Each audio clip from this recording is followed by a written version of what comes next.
Welcome back, everyone. Well, let's get back to the conversation. Just in case you're just joining us, the National Leader of the All Progressives Congress has accused the leadership of the 8th Assembly of making plans to pad the budget. And the Senate President has responded saying, show proof. If you can't show proof, then retract that statement. I'm still being joined by three gentlemen in our Abuja studio. We have Honorable Omar El Yakubu and Senator Suleiman Hunkoyi, as well as Mr. Awal Rafsanjani. Thank you for staying with us, gentlemen. Now, before the break, you threw the question to me, and, well, honestly, I don't know how the process works, and that's why you're there. So this is for Honorable El Yakub. Now, some have said that this budget padding allegations, this term, shows some form of inefficiency in the budgetary process of the country. Do you agree with that? Well, I believe the system is not perfect, and there are seriously, areas that can be improved upon.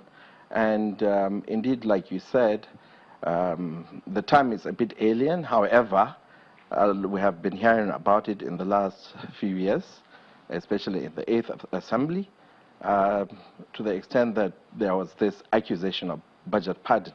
However, I believe that that could only happen when line items are inserted into the budget without concurrence with the executive who actually made the presentation. And I'm sure that has been said before in previous budgets, that certain infractions were carried out as far as the budget process were concerned, to the extent that there are compromises here and there.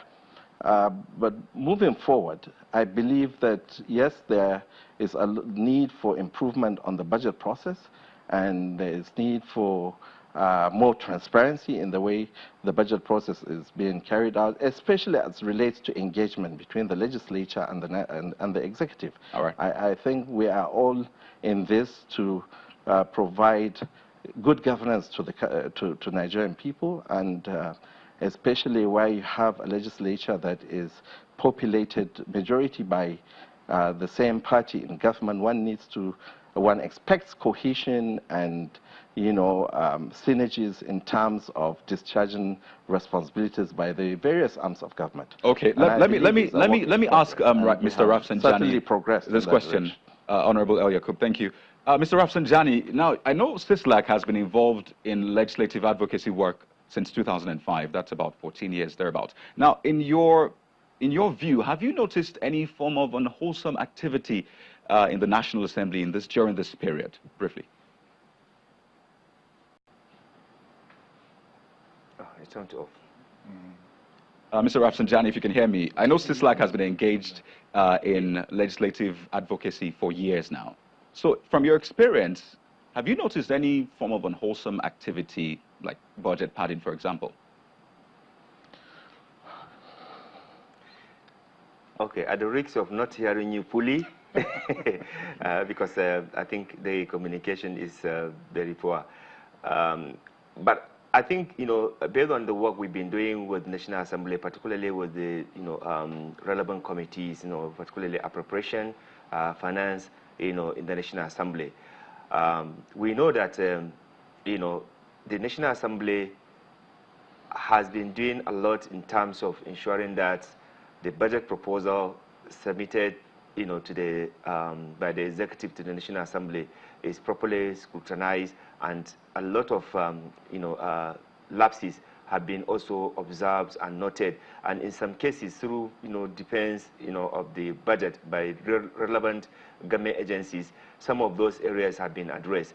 There are some other areas that have not also been addressed. I think the bottom line is that there's also misunderstanding from some people that the National Assembly, once budget is submitted by the president, they should just approve it. They should just conclude work immediately and approve it. I think that would be wrong, and for me, it will not give the opportunity for the nation to look at some of the areas that will not be beneficiary for the economy and for the people. Right. And I think, from the work we've been doing with the National Assembly, they have contributed greatly in terms of ensuring that, a lot of duplication in the budget, a lot of, waste in the budget, a lot of also, areas that are tantamount to corruption are identified and eliminated. Okay. However, I think also, because like of our time, Mr. Rafsanjani, just letters. Mr. Rafsanjani, just because of our time, I'd like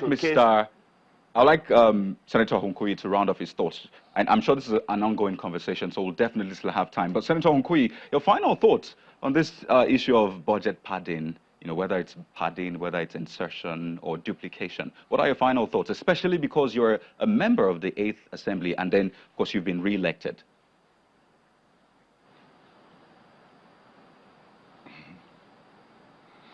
Well, you have gone off at the very end of your question, but again, I will also take a dive just like my neighbor here, Rafsanjani, has done. I think people want to give the dog a bad name so that they can hang it. The elder we know in Tinubu should please withdraw that statement. It's uncalled for. Like you have seen and known, for 3 years, the leadership of the National Assembly has been under the leadership of the APC. Is he not indicting himself?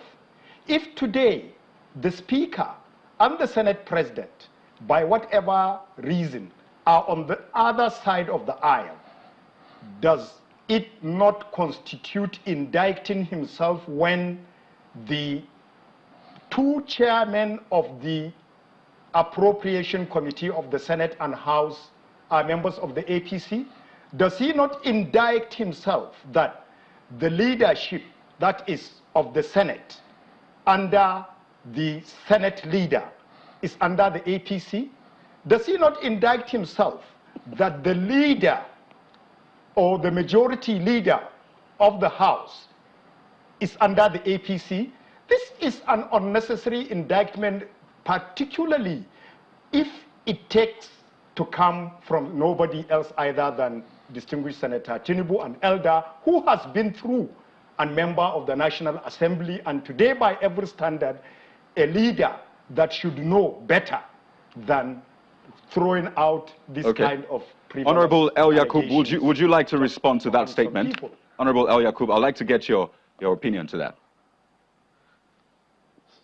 Well, the truth is the national leader had not only mentioned budget padding, but he has also observed that there are times when monies were removed for very important projects and allocated to projects proposed by the members of the National Assembly at the expense of finishing such important capital projects, whereby you find that what is left is not enough to progress the ongoing projects or projects that the government has proposed, which would impact positively on the life of Nigerians and grow and develop the country and the economy. So he had observed, and certainly I'm sure a distinguished senator will agree with me that yes, in the course of the Appropriation Act, you find that in the budget proposal, sometimes the tinkering had affected adversely the intention of government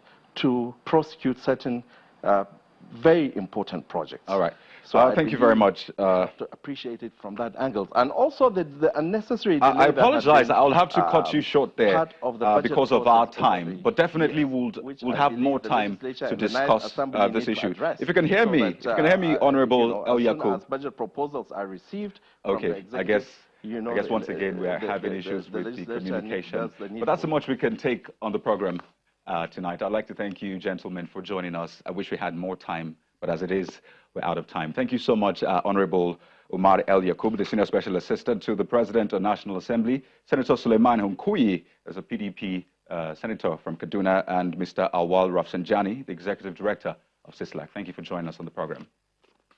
And that's the show tonight. Thank you for watching. I am Kanye.